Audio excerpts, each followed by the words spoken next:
А песню какую споем давайте? Давайте. Какую споем? Тетя Надь, запевай. При ложке, ложке, ложке, при знакомом тоне, при знакомом табуре, конь гулял по поле, при знакомом табуре, конь гулял по полю.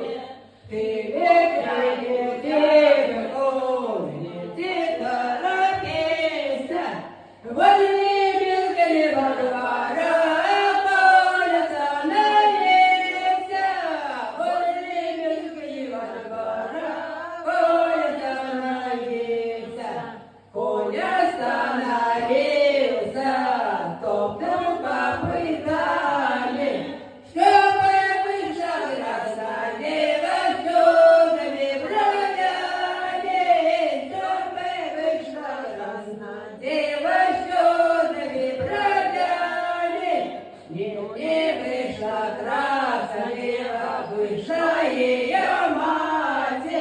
Здравствуй, здравствуй, милый зять, пожелайте хату. Здравствуй, здравствуй, милый зять, пожелайте хату. Нет, я в хату не пойду, пойду во светлицу. Разбужу я крепким сном спящую девицу. Разбужу я крепким сном спящую девицу. А девица не спала, друга ожидала.